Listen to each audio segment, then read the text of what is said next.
우리는 이제 내가 본래 부처기 때문에 중생이란 착각에서 깨어나면 단박에 들어가는 거예요. 예, 단박에 들어가요. 그래서 깨달음은 단박에 온다는 걸 아셔야 돼요. 깨달음은 언제 올지 몰라요. 그런데 이제 한편으로 요거는 여러분들이 한번 들어보세요. 한편으로 내가 본래 부처니까 내 마음이 이대로 완전하고 부처님의 지혜가 본래 다 갖춰져 있으니까 내가 깨닫든 못 깨닫든 이대로 여여하다 이렇게 생각하면 이것도 또 위안이 돼요. 못 깨달아도 내 마음이 이대로 완전하다. 이걸 알고 있으면 또 이것도 좋아요. 너무 내가 언제 깨달을까 이거 걱정할 필요 없어요. 67.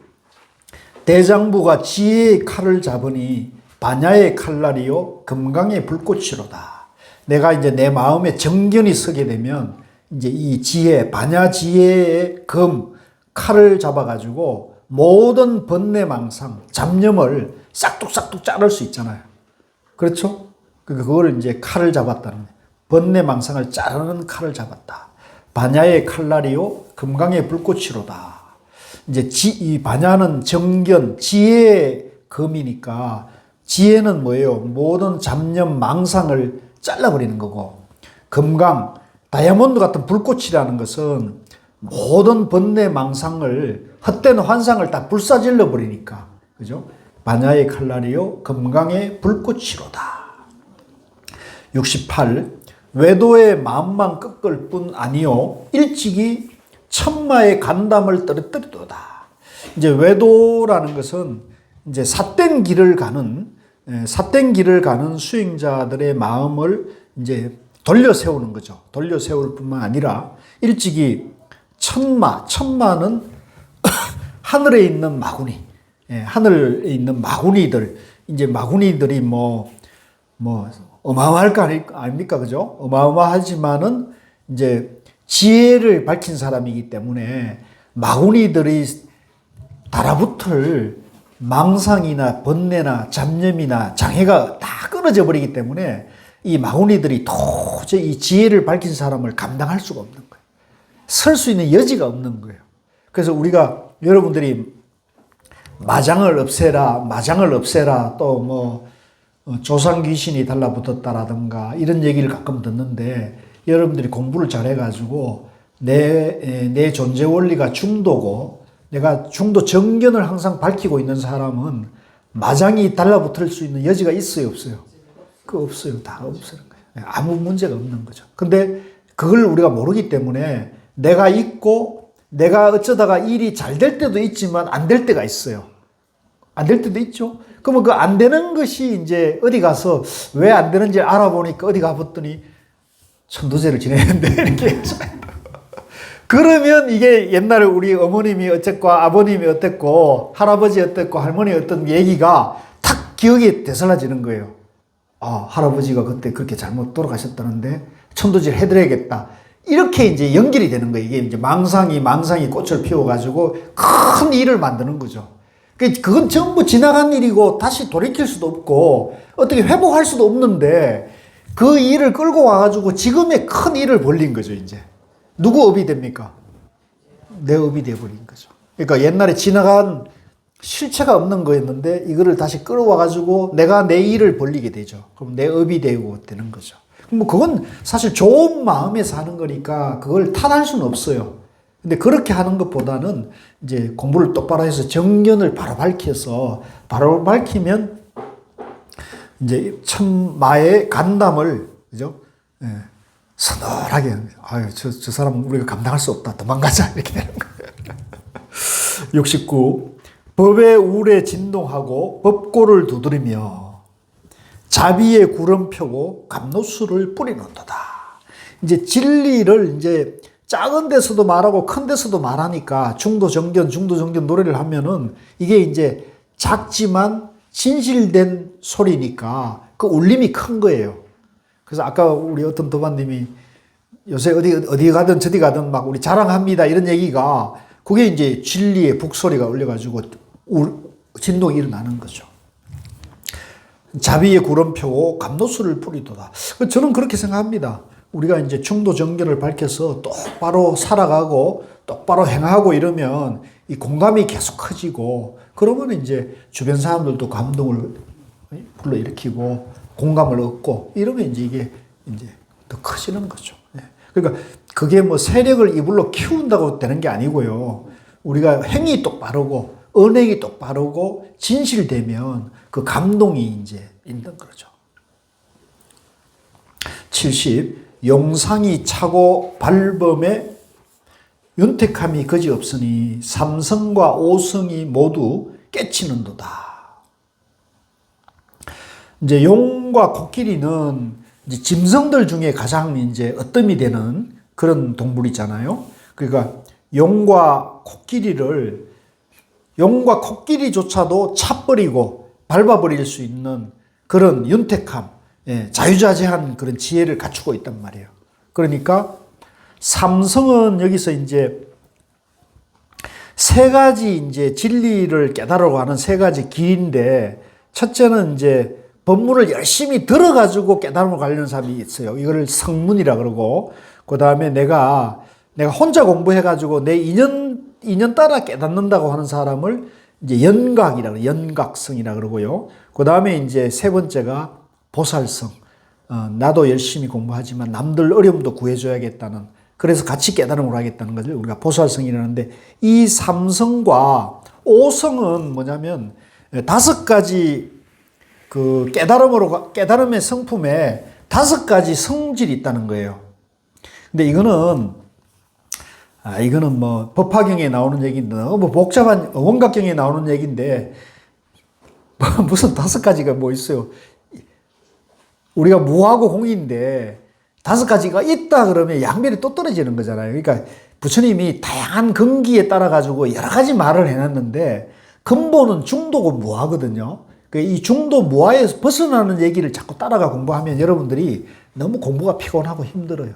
그러니까 이런 거는 이런 얘기가 있다는 정도만 해도 되지, 이거를 자꾸 뭘 알아보려고 막 하면 여러분들 공부가 끝이 없어집니다. 그 다음에 71. 설산의 비니초는 다시 잡됨이 없어 순수한 제호를 내니 나 항상 받는도다. 자, 우리가 이제 이 깨끗한 설산에 가면 비니초라는 아주 풀 중에서는 최상급 풀이 있다는 거죠. 그래서 그 비니초를 먹은 소가, 그죠? 아무래도 좋은 그걸 먹었으니까 우유가 좋겠죠. 그러니까 이제 순수한 제호는 요즘 말로 말하면 치즈, 우유로 만드는 그 식품 중에 가장 질이 좋은 게 치즈라 그러대요. 맞아요? 저는 요구르트? 치즈가 가장 그러니까 제호. 옛날에는 이제 그 제호라는 게 귀하고 이제 먹을 수가 없었으니까 이제 제호라 해가지고 가장 진귀한 음식이라는 거죠. 우유로 만든. 그래서 순수한 제호. 그러니까 비니초를 먹은 소는 잡초를 안 먹고 아주 좋은 저걸 먹었으니까 그 소가 우유를 만들어내는데 아주 순수한 제호를 내느니 누가 이걸 받느냐면 가장 진실된 사람, 모든 중생들의 고통을 해결해 줄 수 있는 사람이 이런 공양을 받을 수 있다는 거죠. 그래서 우리도 왜 여러분들이 이제 절에 공양을 가고 이럴 때 큰 스님에게 공양 갈 때 정성을 다 하잖아요.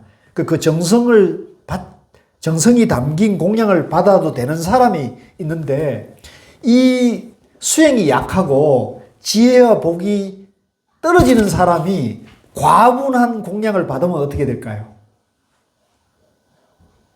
그럼 체하죠, 체해요. 그러면 그 공양한 사람은 좋은 마음으로 한 거니까 괜찮지만은 그걸 받아보는 사람은 체하게 되는 거죠. 그러니까 오히려 그거는 이제 공부나 또 삶의 장애가 되는 거거든요. 그래서 우리가 이제 공양할 때도, 우리 도반님들이 공양할 때도 그걸 보고 하죠. 이건 계산하고 양변에서 하는 얘기 아니라 적절하게 해야지 과잉 내지는 이렇게 오버하지 마시라. 그 다음에 72가 아주 한 성품이 뚜렷하게 모든 성품에 통하고 한 법이 두루하여 모든 법을 포함하나니. 자, 우리가 이제 이 세상이 전부 가지가지 생긴 모양이 다 다르지만 이게 전부 연기로 존재한다는 건 한 가지잖아요. 그러니까 한 성품, 연기라는 것이 모든 성품에 두루 다 갖춰져 있단 말이에요. 그걸 말하고요. 한 법이 두루하여 모든 법을 포함하니, 이 연기법이, 중도법이, 이 세상은 중도법이 아닌 게 없단 말이에요. 한 법, 중도법이 두루하여 모든 만물이 다 중도 연기로 존재하니까 모든 법을 포함하는 거죠. 73.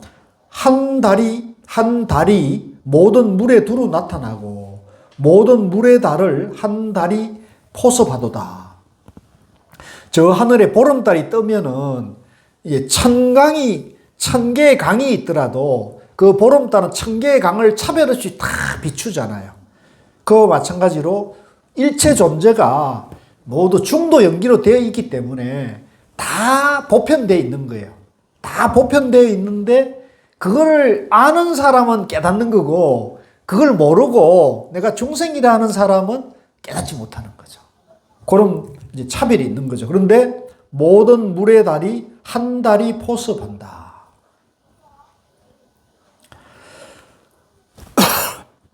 74.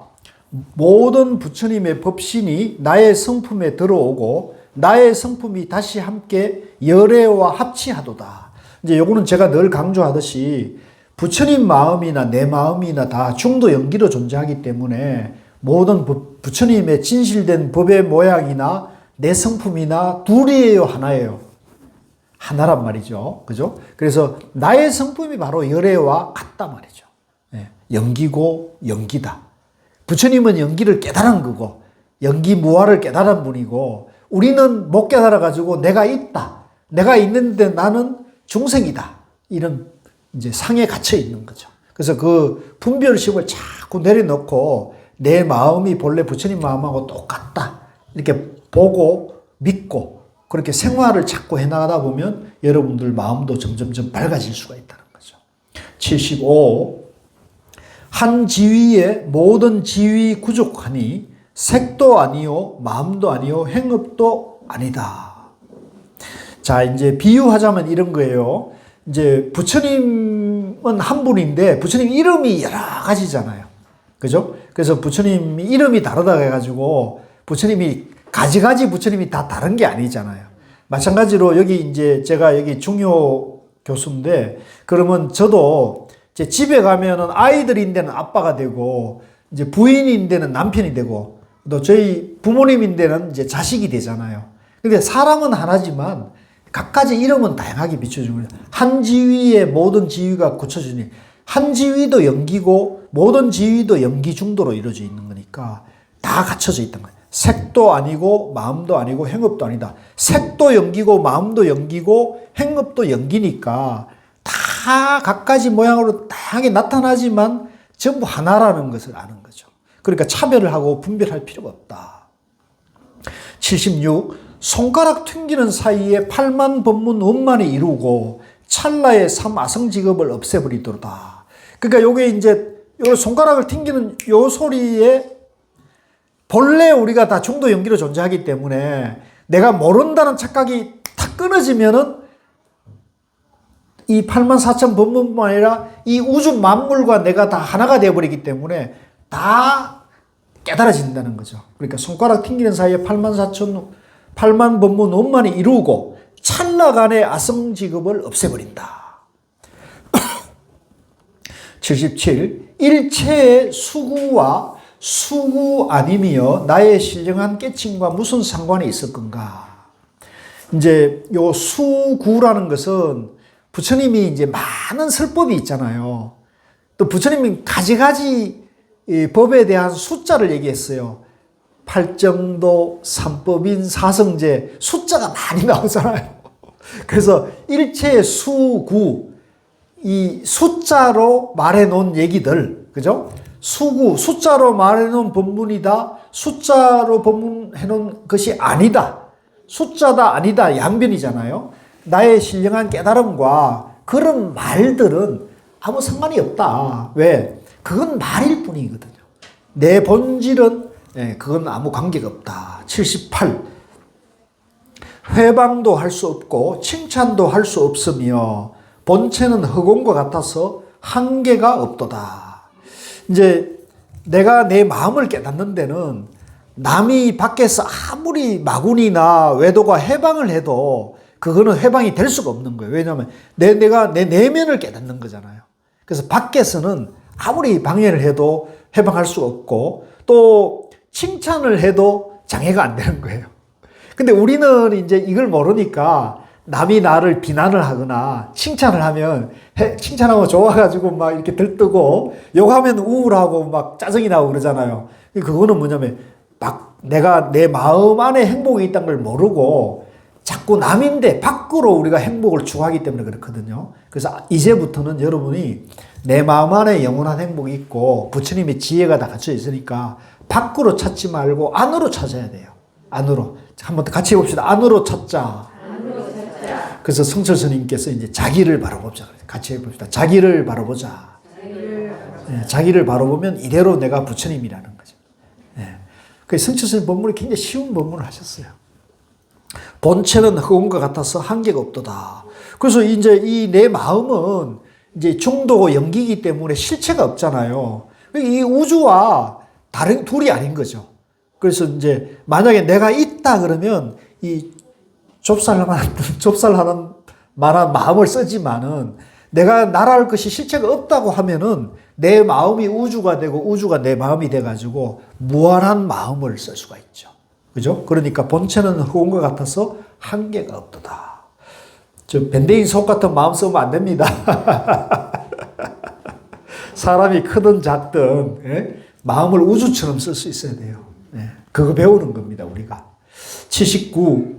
당처를 떠나지 않고 항상 다면하니 차전적 그대를 안아 볼 수는 없도다. 그래서 이제 우리 마음이 이제 당처, 이 자리거든요. 이 자리이기 때문에. 그런데 이 자리는 실체가 없으니까 항상 여여한 거예요. 근데 만약에 내 마음이 실체가 있다. 내 마음이 있다 그러면 밴댕이 속 같은 마음이 되는데 그게 없으니까 무한하면서 여여한 거죠. 그렇게 되는 거고. 차전적 그대를 아나. 내가 없는 건 아니거든요. 근데 마음은 볼 수가 없죠. 그거의 중도를 말하는 겁니다. 있다 없다를 떠나는 중도를 말하는 겁니다. 80. 가질 수도 없고 버릴 수도 없나니 얻을 수 없는 가운데 이렇게 얻을 뿐이로다. 이것도 중도를 말한 거예요. 있다 없다를 떠났으니까 가질 수도 없고 버릴 수도 없고, 그죠? 그 다음에 얻을 수 없는 가운데 이렇게 얻는다. 얻었어요? 못 얻어요. 81. 말 없을 때 말하고 말할 때 말 없으며 크게 베푸는 문을 여니 옹색함이 없도다. 이제 우리가 대개 보면은 말 없을 때는 말을 하고 말할 때는 침묵을 하고 이렇게 하는 게 좋거든요. 근데 남이 막 말을 하는데 나도 말을 하면 질리잖아요, 서로. 그럴 때 상대가 말을 할 때는 내가 침묵을 지키면서 들어주고 또 상대가 침묵을 지켰을 때는 또 내가 말을 해주고 이렇게 조화를 이루는 게 좋죠. 크게 베푸는 문을 여니 옹색함이 없다. 이런 게 이제 우리가 자유자재해야 돼요. 말을 할 때는 말을 하고 들을 때는 들을 수 있는 이게 이제 지혜이거든요. 근데 이제 저도 약간 그런데 가면 자꾸 말하기를 좋아해가지고 남 듣기 싫은데 자꾸 이렇게 하는 수도 있거든요. 이런 거를 이제 우리가 중도 지혜로서 이제 해야 된다. 82. 누가 나에게 무슨 정치를 아느냐고 물으면 마하반야의 힘이라고 대답해 주어라. 자, 이제 우리가 앞에 정치가 나왔는데 정치가 중도라고 그랬습니다. 중도. 그래서 우리가 중도를 아느냐 그러면 마하반야의 힘이다. 그래서 마하반야는 마하는 크다는 뜻이고요. 반야는 지혜란 뜻이거든요. 큰 지혜. 그러면 요 크다는 것은 크다 작다는 양변을 떠나는 중도 크미를 말하는 거죠. 중도의 힘이다 이렇게 대답해 주라는 거죠. 83. 혹은 옳고 혹은 그릇됨을 사람이 알지 못하고 역행순행은 하늘도 헤아리지 못하도다. 이제 이건 좀 어려운 말인데 이제 옳고 그름을 깨달은 사람은 그런 분별에 빠지지 바로 보지만은 그게 집착하지 않을까 이제 장애가 없는데 못 깨달은 사람은 옳고 그름을 알지 못하잖아요. 모른단 말이에요. 예, 알지 못하고 역행 숭행은 하늘도 헤아리지 못하도다. 이제 내가 저 사람을 도와주기 위해서 이제 예를 들면 내가 저 사람 정신 차리라고 야단을 쳤다. 그러면 내가 역행을 한 거잖아요. 저 사람이 거슬리는 행을 한 거란 말이에요. 이게 역행이 되는 거고. 순행은 너 잘한다 이렇게 격려해 주는 게 순행이 되는 거죠. 그래서 이 역행을 하든 순행을 하든 간에 우리가 이제 중생은 분별에 빠져 있기 때문에 그걸 못 알아는 거고 또 부처 깨달은 사람은 분별이 끊어졌기 때문에 이 분별이 떠나 있기 때문에 이것은 하늘도 헤아리지 못한다. 분별이 없다 하는 거죠. 그 다음에 84 나는 일찍이 많은 급 지나며 수행하였으니 부질없이 서로 속여 미혹해 함이 아니로다. 그러니까 우리 부처님도 깨닫기 전에는 어마어마하게 공부를 하신 분이에요. 예. 저도 부끄럽지만 제가 이런 부족하지만 이런 어록 강의를 할 수 있는 것도 저도 공부 열심히 했어요. 아유, 보통 열심히 하시네. 예, 저도 애를 썼어요. 그래서 그래도 부족하지만은 하여간 제가 돌이켜보면 저는 고 스님 만난 뒤로 정말 한눈 팔지 않고 그 공부만 한 것 같아요. 또 그게 재밌었고, 그게 또 행복했기 때문에 그래요. 그게 아마 억지로 했으면 나도 못했겠, 질렸겠죠, 사람이. 근데 이게 즐겁고 행복하니까. 네. 그리고 이게 이제 지금 여러 도마님도 마찬가지입니다. 이 정도가 어려운 법문 공부를 하는데 이게 어려우면 공부하러 오기 싫잖아요. 근데 이게 공부가 재미있으면 오고 싶어 하잖아요. 그죠? 그렇게 돼야 되거든요. 그래서 여러분들 마음도 조금 이제 제가 같은 얘기 반복하고 맨날 중도만 얘기하니까 저 양반은 똑같은 얘기만 한다 이렇게 귀에 거슬리더라도 여러분들이 스스로 마음을 저 얘기가 내 마음이 중도로 되어 있다는 거, 내 마음 안에 모든 지혜가 갖춰져 있다는 얘기를 일깨워주는 얘기니까 들어도 내가 저걸 자꾸 받아들이면 나에게 복이 있을 거다 라고 믿고 하시면 여러분들이 귀에 거슬려도 여러분들의 도움이 되는 거죠. 그죠? 저도 여기서 제가 여러분들 도움되라고 하는 얘기지, 그죠? 귀에 거슬리라고 하는 얘기는 아니니까. 그렇게 하시면 다 잘 된다는 거죠. 그래서 나는 일찍이 많은 급 지나면서 수행하였으니 부질없이 서로 속여 미혹해 함이 아니로다. 속이는 게 아니에요.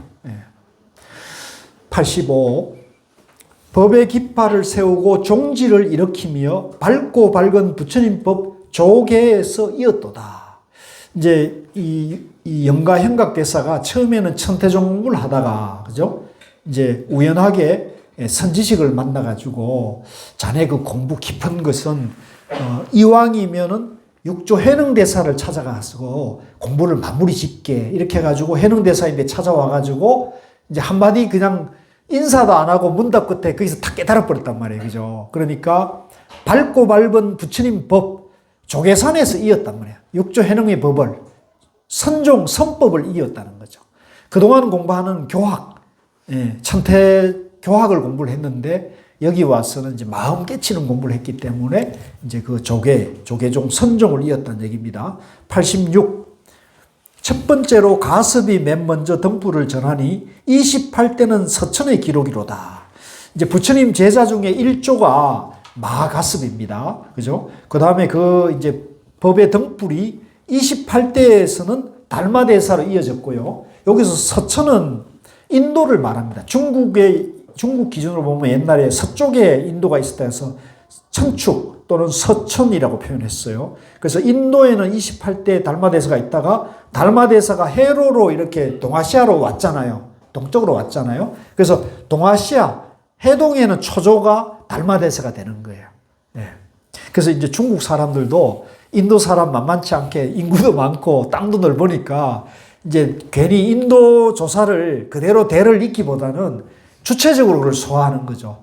우리 저거에 왔으니까 우리 일조 아니냐 이렇게 된 거고, 우리가 이번에 이제 그 장흥 보림사, 구산 선문 순례 갔는 그 장흥 보림사가 거기에 3조 보조 최진국사가 계셨다 그랬잖아요. 그죠? 그래서 그 신라 시대에 장흥 보림사를 이제 계산을 하고 그 보림사라는 절 이름이 이 조계산에 육조 스님이 계셨던 절 이름이 옛날에 보림사였어요. 그러니까 중국에만 조사가 있는 게 아니라 우리도 조사가 있다라고 선언한 게 장흥 보림사이기 때문에 그 장흥 보림사가 우리 구산 선문 선종의 종찰이에요. 근데 좀 마음 아픈 거는 종찰이 너무 좀 그거는 조금 마음 한구석에 좀 죄스럽더라고요. 그래도 그날 우리라도 좀 돕자 그런 마음에 갖고 우리 도마님들도 많이 도와주시고 그래가지고 저도 조금 어려운 형편에 그래도 보시도 좀 넉넉하게 하고 또 차도 많이 공양을 해주셔가지고 그래도 주의심이 좀 도움이 됐을 겁니다. 고맙습니다. 그래서 86원 그런 얘기하고 87 법이 동쪽으로 흘러 이 땅에 들어와서는 보리 달마가 첫 조사되었다. 뭐 이거는 다 이해하시는 거고요. 88 육대로 옷을 전한 일 천하에 소문 났고 뒷사람이 도 얻으면 어찌 다 헤아리랴. 그래서 이제 초조 달마대사에서부터 2조 해가 3조 성찬 4조 도신 5조 홍인 6조 해능대사의 왕을 6대라 그럽니다. 6대 옷을 전한 이제 그 정법의 정표로 가사와 바루를 이렇게 전했기 때문에 그게 소문이 났어요. 뒷사람이 도 얻으면 어찌다. 이제 6조까지는 이제 가사를 전하고 그 뒤로는 가사를 전하지 않았어요. 왜냐면 가사가 하나인데 도 얻는 사람은 수없이 많으니까 이게 잘못하면 싸움 나잖아요. 그러니까 이제 그 뒤로는 무수한 이제 도를 깨친 사람이 나왔다. 89 참됨도 서지 못하고 망도 본래 공함이여 이성과 없음을 다 버리니 공하지 않고 공하도다. 이것도 다 중도를 말하고 있습니다. 이제는 이런 걸 보면 어느 정도 감이 오죠. 어느 정도는 이제 읽힐 겁니다. 이게 전부 중도를 말하는구나. 가사와 장삼도 다 공한 것이란 말이에요. 연기무화라는 거죠. 90 20 공문에 원래 집착하지 않으니 한 성품 열의 본체와 저절로 같도다. 자, 여기 이제 공을 어느 정파에서는 이 공을 20가지 공을 나눠 가지고 아주 세밀하게 이제 이걸 가리키는 데가 있는 거예요. 복잡합니까? 간단합니까? 복잡하죠. 그러니까 여러분들이 공부 길을 잘못 들으면 그냥 무하고 공이다 이렇게 보면 되는데 20가지 공을 다 공부해야 되니까 우리가 그런 공부의 길을 들이면 정신없어요. 공부하느라고. 그리고 그거 공부하느라고 또 너무 많은 시간과 에너지를 소모해가지고 사실은 진이 빠져서 공부를 옳게 못해요. 그래서 우리는 중도로 바로 들어가니까 좋아요? 안 좋아요? 좋은 거예요. 그러니까 20 공문에 원래 집착하지 않으니 우리는 그런 거 막 할 필요 없다는 거죠. 한 성품이 본래 열의 본체. 우리가 본래 부처라는 거 이거잖아요. 그러니까 이게 얼마나 바로 좋아요. 당신이 바로 부처님이다. 그 얘기죠. 91 마음은 뿌리요 법은 티끌이니 둘은 거울 위에 흔적과 같습니다. 자, 여기서 마음은 뿌리라는 거는 이제 주관을 말하고요. 법은 티끌이라는 건 객관을 말해요. 그래서 주관과 객관이 양변이 되면 깨달은 겁니까? 못 깨달은 겁니까? 못 깨달은 거 중생이고요. 주관과 객관이 하나가 되면은 중도가 되어서 깨닫는 게 되잖아요. 그래서 마음은 뿌리요 법은 티끌이니 둘은 거울 위의 흔적과 같습니다. 이제 거울 위에 이제 이게 비치는 모습이 다 비추지만 하나도 남아있지 않잖아요. 그러니까 우리가 만물이 다 있지만 이건 전부 실체가 없는 것이다 하는 것을 이렇게 표현한 겁니다. 92 흔적인 때 다하면 빛이 비로소 나타나고 이제 깨끗한 거울에 때가 묻으면은 이제 이게 비추는 성품이 가로막혀 가지고 안 드러나잖아요. 근데 이 때를 깨끗하게 닦아내 버리면 비추는 밝은 성품이 저절로 드러나잖아요. 본래 있는 겁니다. 그죠? 우리 마음도 본래 갖춰져 있다는 거예요. 부처님의 지혜가 본래 갖춰져 있는데 내가 중생이라는 착각, 내가 있다는 분별에 떨어져 가지고 이 때가 밝은 비추는 성품을 가로막고 있다는 거죠. 그러면 이 가로막고 있는 이놈을 어떻게 해야겠습니까? 닦아내야겠죠. 그죠? 네, 닦아내야 되는 거죠. 마음과 법 둘 다 없어지면 성품이 바로 참도다. 이 때라는 것도 실체가 없단 말이에요. 내가 중생이라는 것도 착각이지 중생이라 할 실체가 있는 게 아니라는 거죠. 내가 본래 붙였는데 중생이나 착각에 빠져 있는 거예요.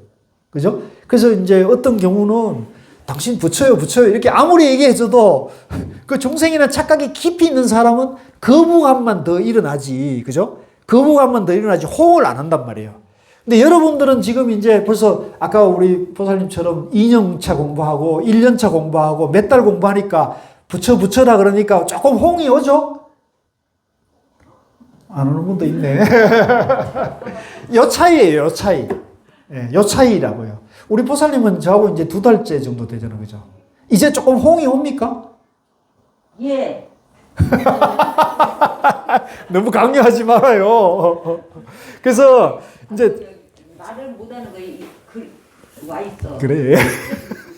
그래서 이제 이게 처음 들을 때는 이게 무슨 말이지 뭐 말도 안 되는 얘기지만은 이제 이치에 맞게 자꾸 공부하다 보면 어느 정도 이게 젖어드는 겁니다. 가랑비에 옷 젖듯이. 그래서 여러분들이 가랑비에 옷 젖듯이 자꾸 오는 게 낫습니까? 안 오는 게 좋습니까? 아유 교수님 그렇게 또하고또한 게 매력이요. 네.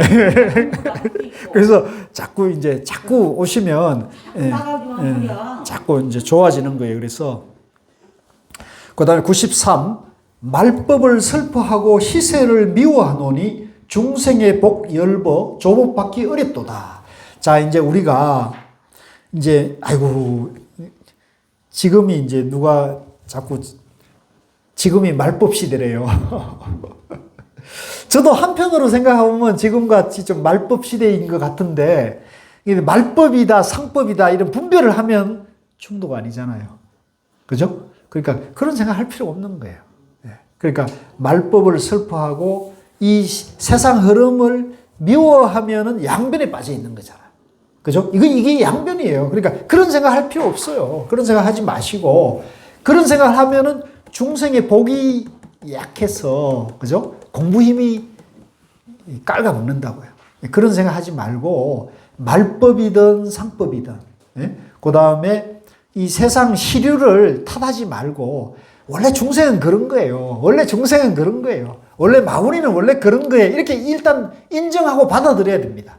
받아들이고 중생은 그렇고 마구니는 그런데 나는 그러면 어떻게 해야지? 내가 행복하려면 내가 지혜를 얻으려면 어떻게 해야지? 공부해야죠. 다른 방법이 있습니까? 그죠? 공부해야죠. 그러니까 그렇게 하면 되는 거예요. 그래서 중생의 복 열보 조복받기 어렵다. 그런 사람들은 어쩔 수 없어요. 어쩔 수 없어. 그건 그 사람의 업이고 복이에요. 억지로 안 돼, 억지로 안 돼. 그래서 그렇게 하기보다는 내가 일단 나라도 내가 열심히 공부해서 내 안에 지혜를 밝히자. 내가 행복하게 살아야 된다. 이렇게 하면 잘 사는 모습을 보면 또 그 사람이 또 생각이 바뀔 수 있습니다. 이제 우리 이번에 참선 입문반에 그 6기인데 그 거사님이 몇 분 계신데 그 거사님 2분이 공부를 아주 잘했어요. 결석도 안 하고 아주 공부를 잘 하시는데 그 2분이 어제 이제 얘기를 좀 나누다 보니까 2분 다 성당에 다니는 분이라고. 아, 요즘 좀 놀랄 일이 많아요. 근데 공부를 아주 잘 하시더라고요. 그리고 본인들도 이 참선반에 와가지고 마음 공부한 것이 본인의 삶에 큰 도움이 된다는 얘기를 해줘서 조금 뿌듯하대요. 그러니까 중생, 그 복 없는 중생은 어쩔 수 없는 거죠. 근데 그분들은 복이 있는 거죠. 본인들이 내가 성당에 다니고 30년 성당에 다녀도 내가 참선 좀 명상 한번 내가 해봐야겠다는 마음을 내 가지고 여기 찾아온다는 게 쉬운 일은 아니니까 아닙니까, 그죠? 이웃 종교인데, 근데 그분들이 용기를 내가 도전하니까 이게 된 거죠. 그러니까 그분들이 복이 있는 거예요. 나는 그렇게 생각합니다. 복이 있는 거라고. 그리고 교수를 잘 만난 것도 있겠죠. 이러면 복이 이제 깔아먹는 거예요.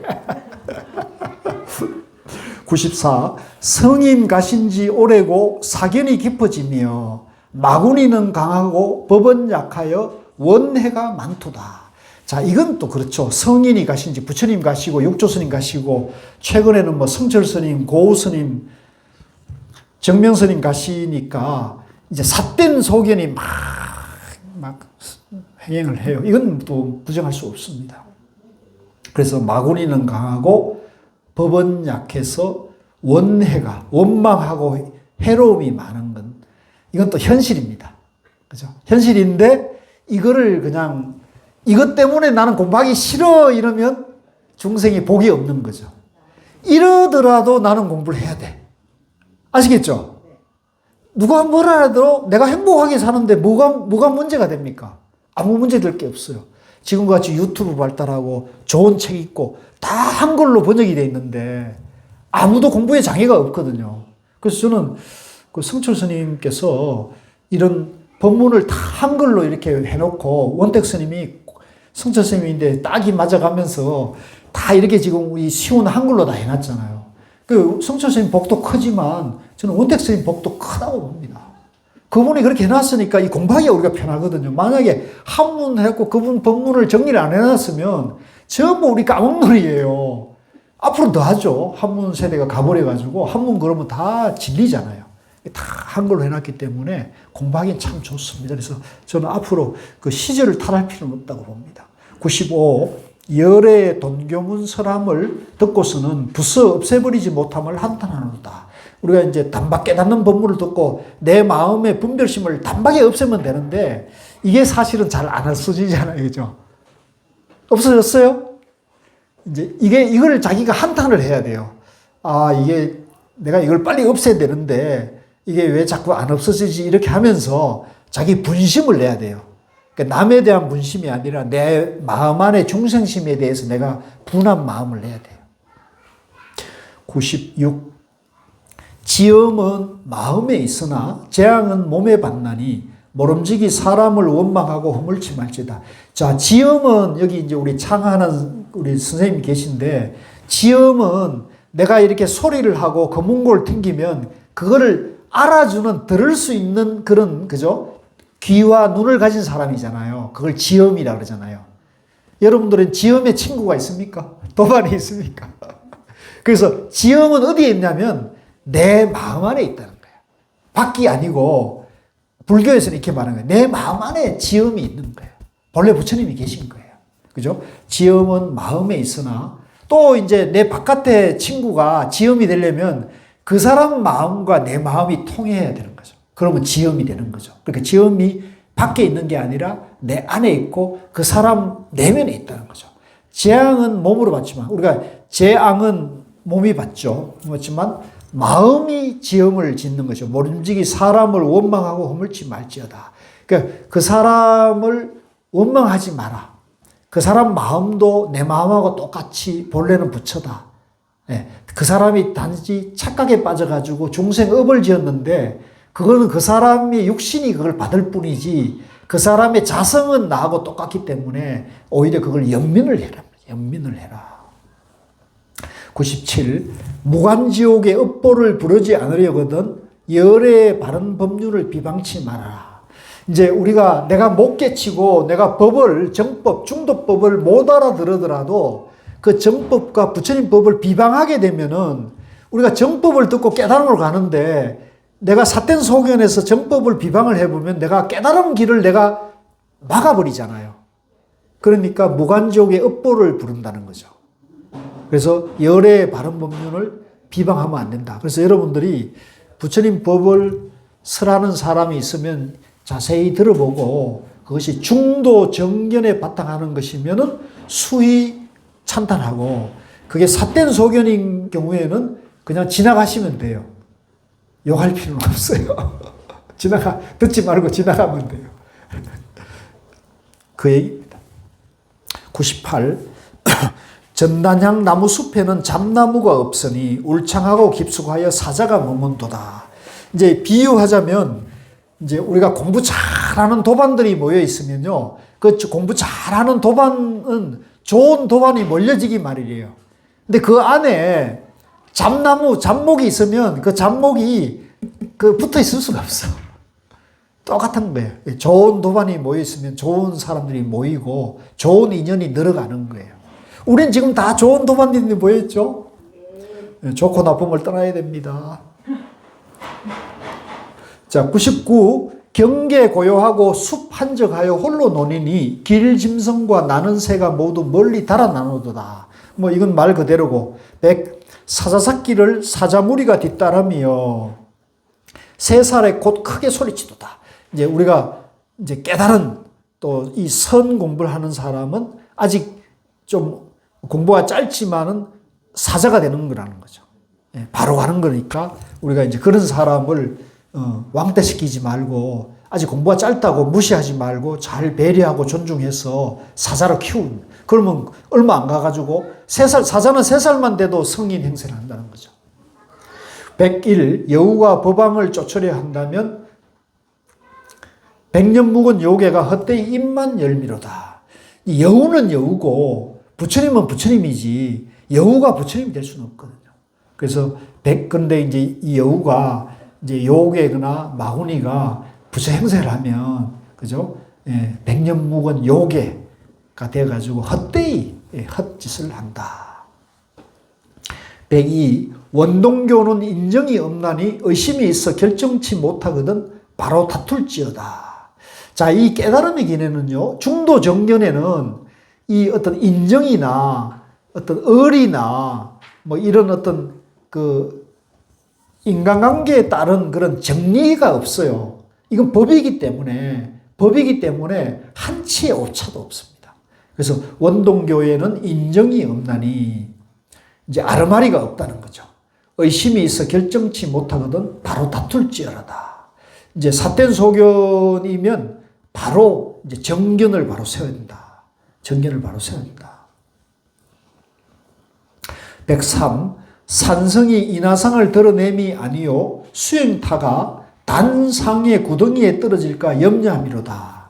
이제 삿된 소견으로 법을 설하면은 바로 일깨워야 되는데 이거는 내가 상을 드러내는 게 아니고 잘못된 공부를 해가지고 잘못된 길로 가면은 그런 공부하는 사람들이 전부 헛고생을 하니까 그걸 염려해서 이제 연민하는 마음으로 자비심을 낸다는 거죠. 그래서 제가 좀 부끄럽지만 저도 이제 왜 유튜브를 하느냐면 제가 언제 몇 년 전에 유튜브를 보니까 그 전에도 말씀드렸지만 아주 얄궂은 사람들이 나와가지고 막 자기가 선을 담네, 자기가 막 다 알았네, 견성했네 그래가지고 막 성철 스님도 비방하고 막 우리 선사들을 막 비방하는 거예요. 그래서 내가 무슨 박사라는 사람이 기가 막힌 거예요, 내가. 근데 이제 요즘은 이게 유튜브 시대가 돼가 현대 미디어 시대가 돼가지고 저런 거를 무슨 박사 그러고 말 뻔뻔히 하면 사람들이 다 그거 혹해가지고 그거 벗고 그게 옳은 것인 줄 알 거 아닙니까? 그러면 그 중에 단 한 사람이라도 정견을 공부를 하는 사람 인연을 막잖아요. 그래서 제가 분심이 났어요. 저런 사람도 저런 거 하는데 나라도 내가 부족하지만 나라도 유튜브를 해서 단 한 사람이라도 내 얘기를 듣고 그분이 도움이 되면 좋은 거 아닙니까? 그죠? 잘했죠? 네, 그래서 저는 그런 보람에 하고 있습니다. 그래서 여러분들도 이제 공부를 좀 하셔가지고 그게 머물지 마시고 자기 혼자만의 머물지 마시고 뭔가라도 하십시오, 자꾸. 뭔가라도 자기가 잘하는 거. 이제 그래서 내가 우리 이형국님은 이제 여기 한국사에서 만나가지고 우리 여기 섬 명상 그 템플 스테이를 하면은 조교 역할을 하고 있거든요. 지금 봉사를 하고 있거든요.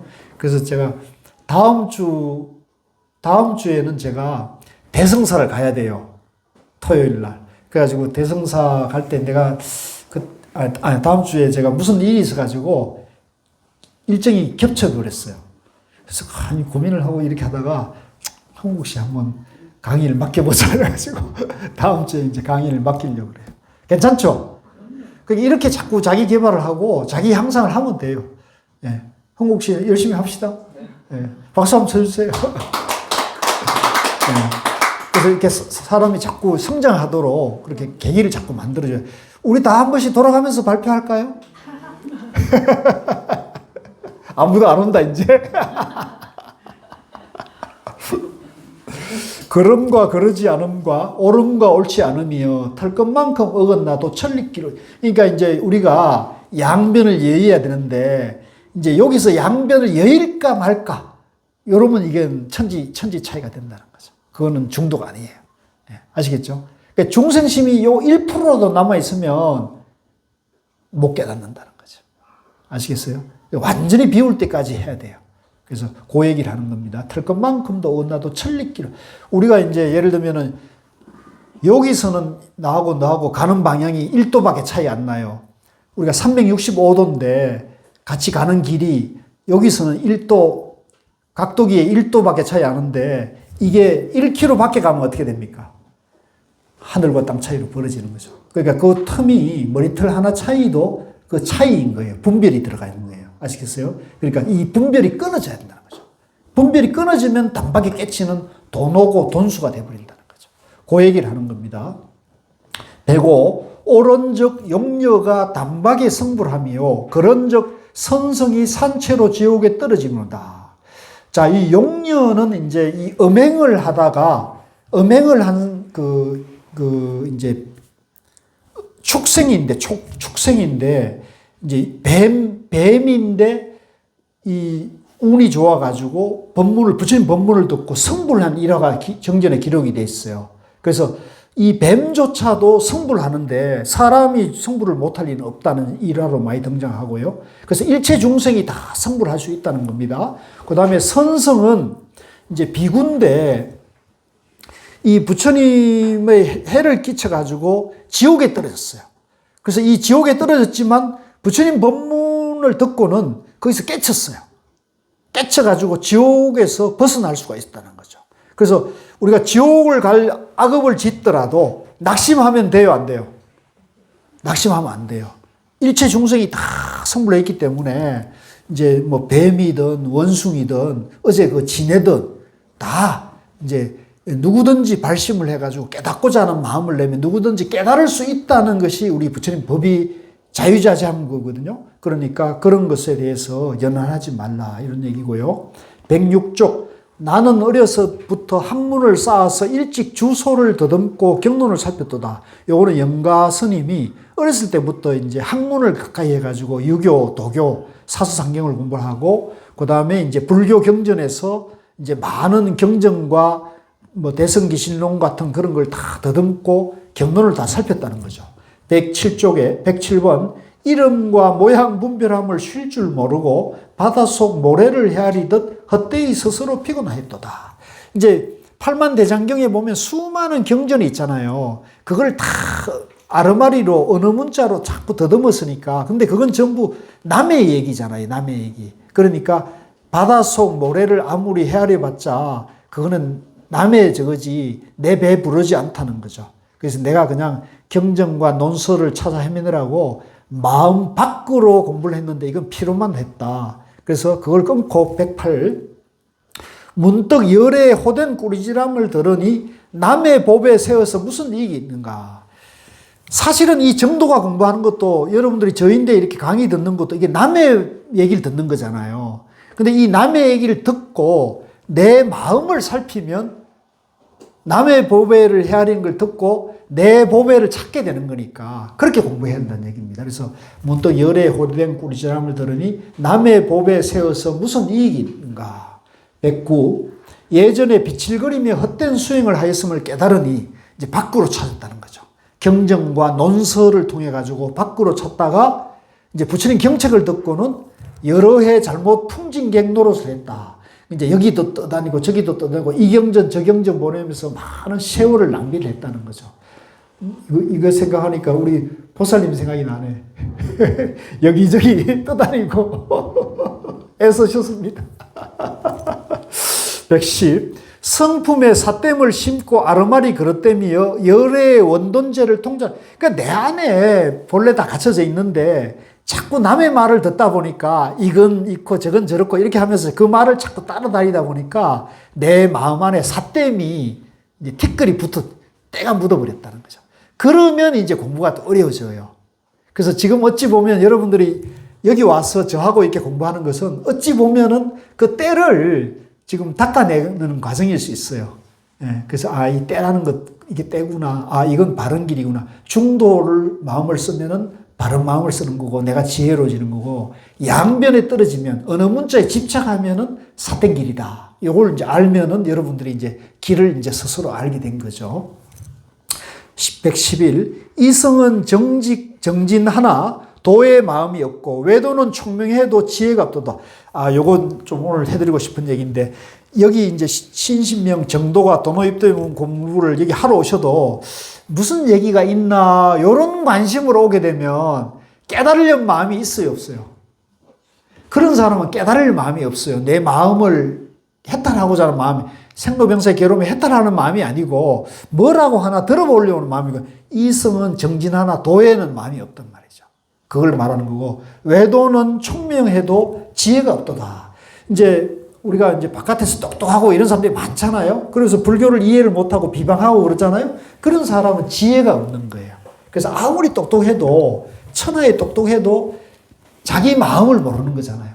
자기 마음이 부처라는 걸 모르고 세상에 오만 지식은 다 자랑하지만은 그런 거죠. 내가 보니까 이어령 교수님 있잖아요. 본인이 박식하고 다 가지만 내가 봤을 때는 그분이 지혜가 없는 거예요. 그러니까 그렇게 이성적 사유와 그죠? 철학적 그렇게 해가지고 막 말년에 딸이 이제 그 괴로움을 받으니까 아버지나 소원이 있는데 아버지가 하나님을 받아들였으면 좋겠습니다. 그러니까 하나님 받아들여 버렸잖아. 그러니까 하나님을 받아들였다는 건 뭐예요? 지성을 포기하는 거 아닙니까? 인간의 지적인 것을 멈추고 믿음으로 가는 거 아닙니까? 그러니까 이성적 사유 능력을 결국은 포기하고 이제 종교로 가버린 거죠. 그래서 난 그걸 보면 참 안타깝더라고요. 한편으로는 이해가 되면서도 한편으로는 안타까운데 그거는 바로 어느 문자로 공부하신 분의 한계인 거죠. 그래서 지혜가 없는 겁니다. 그래서 좀 남의 얘기를 해서 제가 구업을 좀 지었습니다만은 제가 보는 견해는 그렇다는 거죠. 그래가지고 결국은 그 따님도 죽고 그죠? 예, 따님 죽고 그 따님의 따님도 돌아가셨다는 얘기인데 그런 얘기를 본 것 같아요. 그러니까 아주 이혼도 하고 여러 가지 이런 고생을 많이 하시다 보니까 아마 내 생각에는 이어령 교수님이 그런 고통을 그동안 자기가 공부한 지식과 이걸로 그거를 받아들이질 못하던 것 같아요. 그러니까 쉽게 말하면 멘붕이 온 거죠. 안 그렇겠습니까? 그 똑똑하신 분이 그죠. 그러니까 그래서 오히려 지금 여러분들이 지식이 중요한 게 아니고 여러분들 마음의 지혜를 밝히면 그런 고통의 순간을 마주하더라도 이게 연기고 무하고 실체가 없는 거다. 누구에게나 이런 일은 닥칠 수 있다. 이렇게 받아들이면 그걸 좀 가볍게 받아들이면서 건너갈 수 있는 힘이 있는 거거든요. 그게 지혜입니다.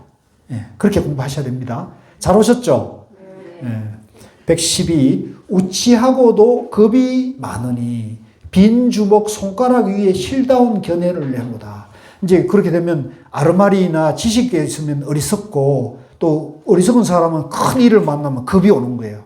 그 겁이 덜컥 오니까 하나님 믿으십시오 그러니까 그냥 하나님 믿어버린 거죠. 예, 평소에 똑똑한 건 다 얘기했는데 너무 안타까운 일이죠. 예. 그래서 빈 주먹 손가락 위에 이게 옳다 이렇게 했는데 사실은 다 이것이 헛된 것이었다는 거죠.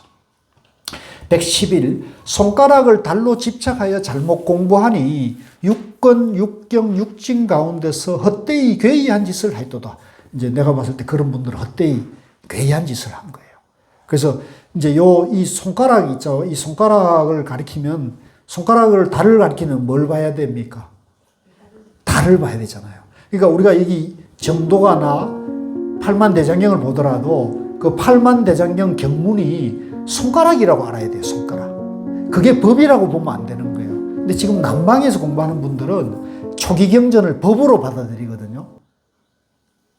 그러니까 그건 손가락을 법으로 받아들이니까 그분들은 그걸 법으로 받아들이면 자기 마음 법은 영원히 깨칠 수가 없죠. 그래서 나는 그런 걸 보면 참 안타까워요. 참. 그래서 우리 이 선종의 이 달과 손가락을 구분하는 정경이 굉장히 중요한 거예요. 그래서 앞으로 저는 이 한국 선이 크게 빛볼 날이 있을 겁니다. 예. 그래서 이제 이런 걸 많이 알려야 됩니다. 자, 그 다음에 114. 한 법도 볼 수 없음이 곧 열애니 바야흐로 이름하여 관자재라 하는도다. 그러니까 우리가 이제 깨닫는 것이 무아와 중도를 깨닫는 거기, 연기를 깨닫는 거기 때문에 실체가 없는 거예요. 그래서 한 법도 볼 수가 없는 게 열애인 거고, 그 다음에 이름에서 관자재다. 그러니까 모든 것이 다 열애고, 열애가 다 보편되어 있으니까 모든 고통을 다 듣는 거니까 관자재가 되는 거죠. 관세음보살이 되는 거죠. 관자재는 관세음보살을 말하는데, 우리 이 관세음보살이 따로 있고 열애가 따로 있는 게 아니라 열애의 마음이 바로 관세음보살인 겁니다. 오늘 끝냅시다. 요거 끝낼게요. 115. 마치면 업장이 본래 공함이요 마치지 못하면 도리어 묵은 빚 갚으리로다. 우리가 이제 깨달아버리면 내가 이제 단박해탈해서 자유자재해지는 거, 공, 중도, 연기와 하나가 되는 건데, 이걸 못 깨치면 내가 지은 업을 내가 다 괴로움으로 받아들여야 되니까 묵은 빚을 갚아야 된다는 거죠. 과보를 받아야 된다. 깨치면 해탈해버리는데요. 116. 굶다가 임금수라 만나도 먹을 수 없으니 병들어 의왕 만난들 어찌 나을 수 있으랴. 요거는 이제 비유인데요. 우리가 이제 며칠 굶거나 맨날 그 음식을 아주 비난하게 먹는 사람이 임금님 수라상을 어느 날 맛있게 먹을 수 있을까요? 바로 배탈 나죠. 가끔 선방 수자 스님들이 선방에 살면서 이제 안것 동안에 이제 채식만 하다가 어느 날 대중공양 온다 가지고 뭐 갈비집을 갔어요. 갈비 맛있게 먹었어요. 소화가 될까요? 다 배탈 나요. 똑같은 거예요. 그러니까 이게 이제 우리가 이제 내가 중생인데 중생이라고 자기 마음을 가난하게 알아온 사람은 아니야, 당신이 부처야, 당신이 마음 부자야, 이런 얘기를 들어도 받아들이지를 못하는 거죠. 그 얘기를 하는 겁니다. 굶다가 임금 수라상 만나도 먹을 수가 없어요. 또 병이 깊은 사람은, 그죠? 병이 너무 깊은 사람은 명의를 만난들 이미 이제 지나간 거죠. 그거를, 그래서 중생심이 아주 찌들어 있는 사람은 공부가 나아갈 수가 없다는 거. 그걸 지금 상징하고 있습니다. 117. 요걸 같이 읽읍시다. 시작. 욕망 속에서 참선하는 지견의 힘이여 불 속에서 연꽃피니 끝내 시들지 않도다. 말이 너무 멋있죠. 그러니까 욕망은 이제 우리가 제가에서 이제 집에서 생활하면서 공부하는 사람이잖아요. 그러니까 욕망을 가지고 있는 사람인 거죠. 저도 욕망이 있습니다. 욕망 속에서, 그러나 내가 깨달음을 갈고자 참선을 하고 정견을 공부를 하잖아요.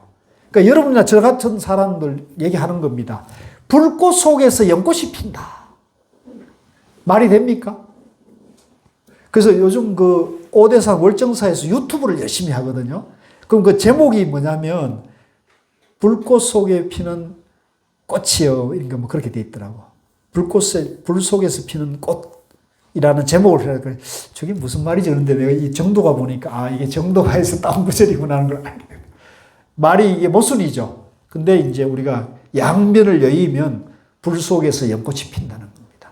중도가 된다. 끝내 시들지 않도다. 그 다음에 118. 용시비구는 중죄 짓고도 남이 없는 법을 깨달으니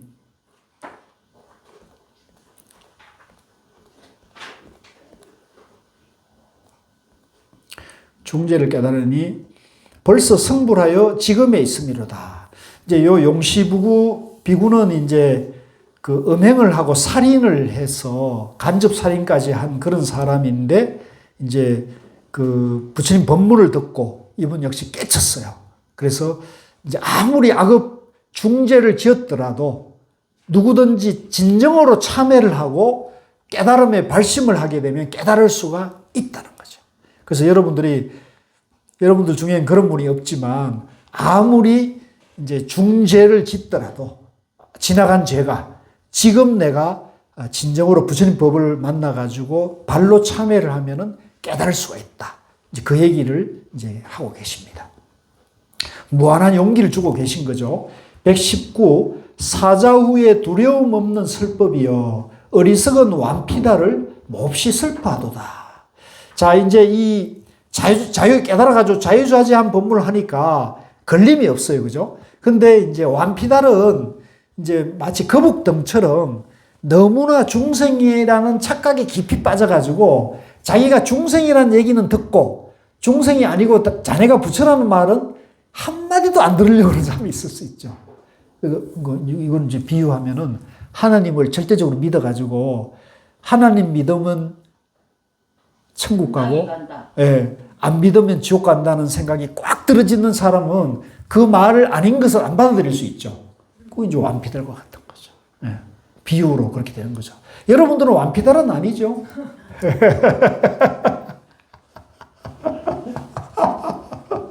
너무 내가 가볍게 봤나?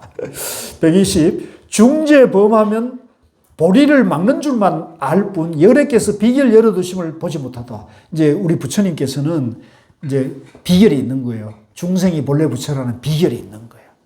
그래서 중생이 본래 부처인데 자기가 본래 부처인 줄 모르고 악업을 욕망을 추구하고 악업을 지어가지고 무간지옥에 떨어지더라도 거기서 자기 잘못을 뉘우치고 참회를 하면 깨달음의 길이 열려 있다는 거죠. 좋죠? 네, 이거 무한한 가능성이 있는 겁니다. 그래서 121번 보면 어떤 두 비구 음행과 살생 저지르니 우바리의 반딧불은 죄의 매듭을 다했고, 이제 요것도 이제 두 비구가 산중에서 공부를 하다가 어떤 처자가 왔는데 한 사람이 이제 일보로 나가고 한 사람이 졸다가 이 처녀의 음행에 당해가지고 이제 상간을 하게 된 거예요. 근데 깨어보니까 자기가 이제 겁탈을 비구가 이제 욕망을 추구했다는 걸 알게 되니까 비통한 그런 참회 죄의식을 갖는데 이제 친구 비구가 돌아왔어요. 그래서 얘기를 하니까 이 비구가 그 처자를 쫓아가지고 막 가다가 그 처자가 낭떠러지에 굴러떨어 죽어버렸어요. 그러니까 음행도 있고 또 간접살인도 했잖아요. 그러니까 음행과 간접살이니까 이 두 비구가 워낙 착한 분들이어가지고 이제 우바리 존자가 계율이 가장 밝았으니까 우바리 존자를 찾아가니까 우바리 존자가 냉정하게 자네들은 이 성복이 있으면 안 되네. 나가야 되네. 이래가지고 쫓아내려고 그러는 거예요. 그 옆에 마침 유마거사가 앉아있다가 그 얘기를 듣고는 우바리 존자의 그 가르침이 기가 막힌 거예요. 예. 저거는 이제 계율에 집착해서 그 다른 길을 얘기를 안 해주고 있잖아요. 이게 계율에 집착한 겁니까? 중도계입니까? 계율에 집착한 거죠. 그러니까 계도 중도 계가 있는 거예요. 예, 아시겠어요? 그래서 이제 그걸 유마거사가 다 이러죠.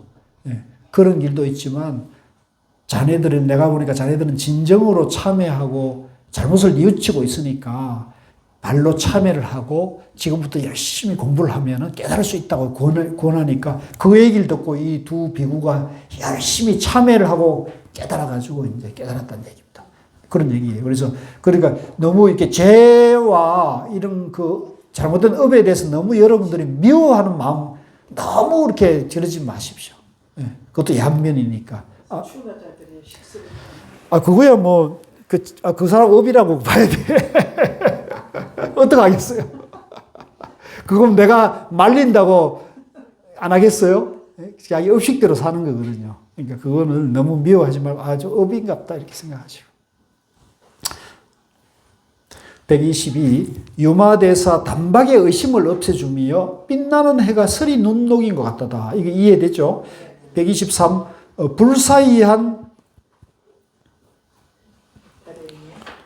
불사이한 해탈의 힘이요 묘한 작용 항아같이 다함 없도다. 그러니까 우리 마음이 알 수 없는 모든 지혜와 해탈의 마음을 다 갖추고 있기 때문에 이거는 알 수가 없어요. 우리가 아르마리는 알 수가 없어요. 그러나 내가 본래 그렇게 돼 있다는 걸 믿어야 돼요. 그리고 이제 깨치게 되면 여러분들이 알게 된다는 거죠. 그래서 불사이한 해탈의 힘이요 묘한 작용이 겐지스강 모래같이 다함이 없도다. 124. 네 가지 공양을 감히 수고롭다 사양하랴 말량 황금이라도 녹일 수 있도다. 이제 이런 깨달은 사람은 자유자재하고 모든 중생의 고통을 다 해결할 수 있는 지혜를 갖춘 분이니까 이제 의식주, 그 다음에 약까지 포함하면 이제 네 가지 공양이 수행자에게는 가장 중요한 거거든요. 그래서 이 공양을 다 감당할 수 있는 사람이고, 그 다음에 황금만장은 이제 어마어마한 그런 시주물도 이 사람은 감당할 수 있는 복력을 갖춘 사람이니까 다 문제될 게 없는 것이다. 이런 얘기입니다. 125. 뼈가 가루되고 몸이 부서져도 다 갚을 수 없나니 한마디의 요연이 100억 법문을 뛰어넘도다. 이제 이 부처님이 내가 본래 부처고 내 안에 모든 지혜와 능력이 다 갖춰져 있다는 이 거룩한 가르침을 알려주시고 우리를 일깨워 주신 이 은혜는, 이 공덕은 내 이 육신을 가루로 만들어 가지고 공양을 하더라도 아깝지 않다. 이게 좀 무시무시한 말인데 저는 요건 반쯤 정도는 공감이 돼요. 반쯤은. 아, 이게 진짜 부처님 가르침이 정말 위대하고 정말 위대한 것이다. 126. 법 가운데 왕 가장 높고 수성하며 강모래같이 많은 열애가 함께 정득하도다. 그러니까 이제 우리 부처님 설법이 수많지만은 이제 제 식으로 말하면 중도 법문이 가장 귀한 거예요. 선법문이 가장 귀한 거예요. 그래서 법 가운데 왕 가장 높고 수성하며 강모래같이 많은 열애가 함께 정동한다. 우리 불교에서는 부처님이 한 분이 아니고 모두 다 누구든지 깨달으면 다 부처가 되는 거잖아요. 그래서 강모래같이 많은 열애가 다 깨달았다. 깨달을 수 있다. 127. 내 이제 이 여의주를 해설하오니 믿고 받는 이 모두 상응하리로다. 여의주가 어디 있어요? 우리 마음에 여의주가 있으니까 이걸 내가 알려준다는 거죠. 그래서 이걸 믿고 수행하는 사람은 다 자기 안에 여의주를 이제 쓸 수가 있다는 거죠. 상응함이로다. 좋죠? 128. 밝고 밝게 보면 한 물건도 없으며 사람도 없고 부처도 없도다. 이제 이 여의주라는 것도 있는 게 아니고 중도기 때문에, 그죠? 사실은 들여다보면 아무것도 없어요. 그렇지만 없는 것도 아니에요. 그죠? 그러니까 사람도 없고 부처도 없다. 129. 대천세계는 바다 가운데 거품이요 모든 성의어는 번갯불 스쳐간 것 같도다.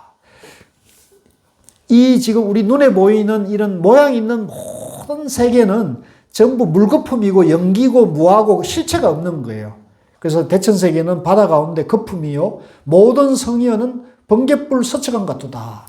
부처님의 깨달음이나 조사의 깨달음이나 이런 것도 모두가 사실은 실체가 없는 거기 때문에 모두 환이고 꿈이기 때문에 이거를 바로 보면은 다 역력하게 우리 마음이 자유자재한 그 도리를 밝히는 것이다. 130. 무쇠 바퀴를 머리 위에 돌릴지라도 선정과 지혜가 뚜렷이 밝아 끝내 잃지 않는도다. 이제 내가 마음을 깨닫고 내 안에 지혜를 잘 밝힌 사람은 내 머리 위에서 탱크 바퀴가 돌아가고 무쇠 솥이 막 돌아가는 그런 급을 느끼는 상황에서도 평상심으로 그걸 이제 내 마음을 또렷하게 밝히는 그런 선정과 지혜의 힘이 이제 없어지지 않는다는 겁니다. 131. 해는 차게 하고 달은 뜨겁게 할지언정 묻 마구니가 참된 말씀 부술 수 없도다. 이제 해는 차게 하고 달은 뜨겁게 한다는 것은 사실은 있을 수 없는 그런 일이 이제 일어난다는 건데 그런 일은 있을지언정 마구니가 우리 부처님의 지혜를 없앨 수는 없다. 마구니는 이런 지혜를 보면 얼른 도망간다는 거죠. 132. 코끼리 수레 끌고 위풍당당히 길을 가거니 범아제비 수레길을 막는 걸 누가 보겠는가. 그러니까 이제 우리가 부처님 지혜의 그런 위풍당당한 모습에 이제 마구니가 당랑거철, 사마귀가 길에 딱 들어서 가지고 코끼리가 끄는 저거를 수레를 막으려고 딱 서 있는 거예요. 눈에 안 보이는 거 그냥 밟고 지나가죠. 이제 그걸 비유하는 겁니다. 마구니가 아무리 저래도 이거는 아무것도 아니다. 133. 큰 코끼리는 토끼길에 논이지 않고 큰 깨달음은 작은 절개에 구애되지 않나니. 무슨 말인지 알겠죠. 우리가 군자는 대로행이듯이 우리가 진리의 큰 길을 가지 술수를 쓰거나 사수를 쓰거나 이런 것이 없다. 134. 대통 같은 소견으로 창창히 비방하지 말라. 알지 못하기에 내 이제 그대 위에 결단입니다. 이제 대통은 여기 이제 우리가 대나무 구멍이 있잖아요. 대나무 구멍으로 이렇게 세상을 보는 걸 말해요. 그럼 세상이 안 보이겠죠? 좁은 소견이 되죠. 그래서 좁은 소견으로 이제 부처님 중도법을 모르니까 이제 욕을 하는 거예요. 아이고, 무슨 본래 부처라 그래. 뭐 중도 저 말도 안 되는 얘기를 해. 이런 식으로 비방을 하게 되면은 이제 그건 몰라서 그런 거잖아요. 그러면은 이제 내가 그런 소견에 있는 사람을 위해서 내가 지금 이렇게 이 정도가를 이렇게 지금 쉽게 설명을 해줬다는 거죠. 대통 같은 소견 다 버렸죠? 자, 오늘 끝났습니다. 예, 수고 많으셨습니다.